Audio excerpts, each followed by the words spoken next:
guys are waiting for a long time.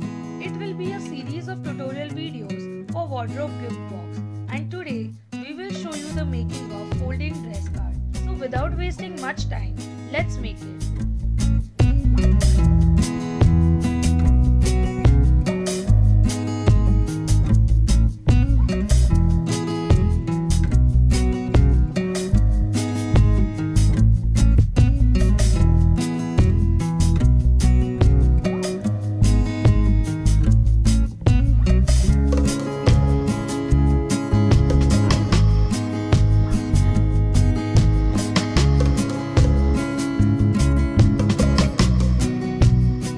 Materials used in this video are available on our website www.srushti.patil.sp. Follow us on Instagram @srushti.patil.com and @allaboutsketch for more updates. Also, don't forget to subscribe to our channel for more amazing craft videos. Thank you all and have a nice day.